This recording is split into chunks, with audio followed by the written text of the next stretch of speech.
Hi, Tom. I appreciate meeting with us here today. Hi, Bruce. How are you? Good. Can you tell us a little bit about this project? Yes, my name is Tom Nowicki from Mr. David's. We're doing the flooring work at this project. This is the Salvation Army New Freedom Center, located in Humboldt Park, Illinois. Basically, it's a project for the community, and we're just wrapping up some flooring here on the first floor, some carpet tile, resilient sheet vinyl, and we'll be doing some moisture testing. Okay, and it's all that stuff's going to be taking place today? Yes, sir. We're working from the fourth floor down, and we're on the first floor right now, so we got all facets going. Okay, can we take a look at it? Absolutely, sir. Thank you. So, Tom, what are some of the first steps that have to take place here?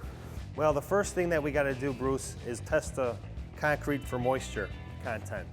And that's what we're going to do for starters. Before we put any material on the floor, we have to test the concrete.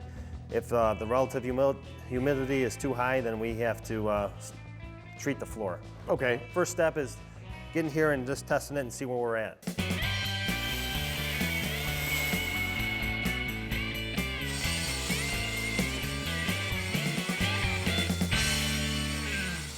All we have to do now is actually put a gauge in there and find out where our readings are.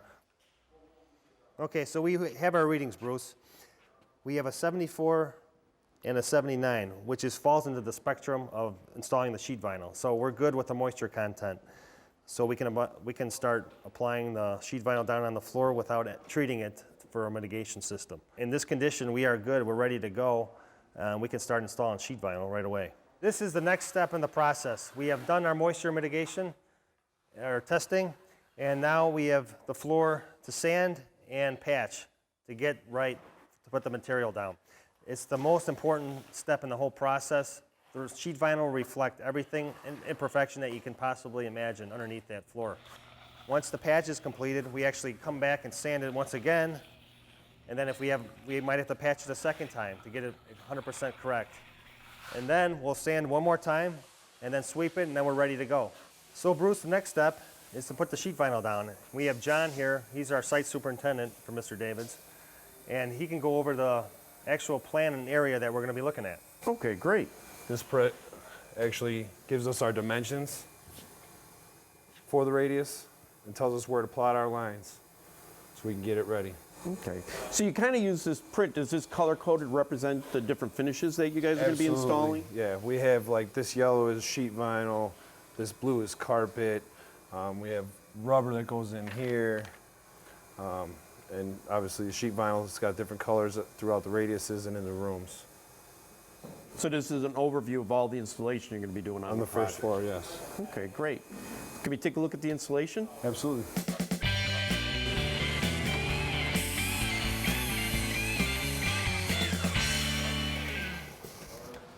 So what do we have going on here?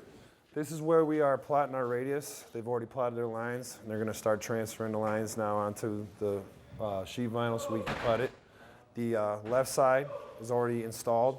The right side, we had this line on underneath it, and now we're just going to trim it back, leaving the side that's glued. Okay, so all this is prepped beforehand so you know exactly pretty much what you're doing. Absolutely. So now the radiuses and everything that's laid out, is this something that's determined on the drawings and you guys just transfer this into the field here? Yes, yeah. So like they request like this radius, for example, at its high and its low is, on the high end, it's 3 feet off of this wall. On the low end, it's 1 foot off of this wall. And every 19 feet, you have a high and a low. Okay, so this is something that's going to kind of be repetitious down the hallway here, so you just keep transferring your marks. There's changes that you have to watch the print for, but a typical layout throughout the corridor is this. So actually, this is pretty much a multi-step process. You have to lay this out on the floor, you put the material down, and then you're really doing a double layout again to make sure everything matches up. Right. So then you glue up to the point where your marks are, you peel this back, and then the process repeats for the next color? Yes. Well, the next color we'll lay down over it. We actually trim it just about a ½ inch to where this one was going to be cut. Okay. And then we'll use a pair of underscribers like this to get it exactly the same radius all the way around. So it basically transfers what this sheet is to the next sheet, and then we just follow that line with a knife and trim it. So John, we've just come from the areas where the floor is being prepped. What are the next steps that take place? First, they'll draw the lines for the radius based on what the prints tell them, and trace it with a PVC pipe, draw it on the concrete. Then they will apply the adhesive, which you see we stopped here where the radius is and leaving the other side dry so that when we flop it in, the side that we want to keep is going to be glued down and the other side we could just peel right out. It's also important that they roll back on lines. You have to wait for the clear spread to be clear so you can see the lines so that it stays in line and everything fits. Okay, now these are roughly 6-foot rolls, so is there a layout or process that goes through to kind of determine where your starting points are? Yes, generally you'll measure the length and width of the room and the direction that the material is running. And based off of there, you'll decide what wall to start off of. Also on the prints, they do most of the time tell you where to start and what dimensions to pull off the wall. Does it set up for a while, or what's the process here then? Absolutely, Bruce. The first thing you got to do is obviously apply the adhesive on the floor, and then you have to wait for it to flash off. The gases to flash. If you drop the sheet vinyl in too early, adhesion will not occur. You'll have bubbles, and you just will not be able to get them out. Once this sheet's dropped, it cannot be moved, so it's essential that it's lined up correctly initially. And then we're going to go ahead and repeat the process of rolling it, and then this seam will be essentially ready for welding. And then we'll come back and then we'll trim in everything after everything's been rolled, all the excess air escapes, and then we have a finished floor. Okay, so then pretty much once this is done, you come back and trim it. At that point you do the seam? Right, you're supposed to wait till the following day to actually weld it. Okay. You need full adhesion and the glue to dry and to escape any gas that is remaining to escape before you lock everything in together. First, they will gouge out the seams with a tool, a groover, and then they will come in with a welder, a heat welder, and it basically blows hot air on top of this vinyl weld rod, and you feed it through, and it just heats it into there, and it basically has a weld between the two materials and the rod itself.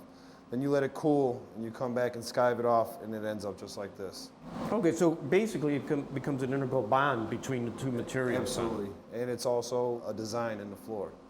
Okay, so I see you've got a couple different colors here, so basically it can be done to become an accent rather than something similar to make the joint disappear. Correct. So once it's done and cleaned up, it becomes a seamless surface and it looks like a great finished product. You don't have to wax it. You do not have to buff it. It's just clean it, and it's really self-maintaining. So it's a nice addition to the lineup here at the Salvation Army. So this is the final product, Bruce. So we're on the 4th floor. This is where the project started. This is where the initial testing was done for the moisture.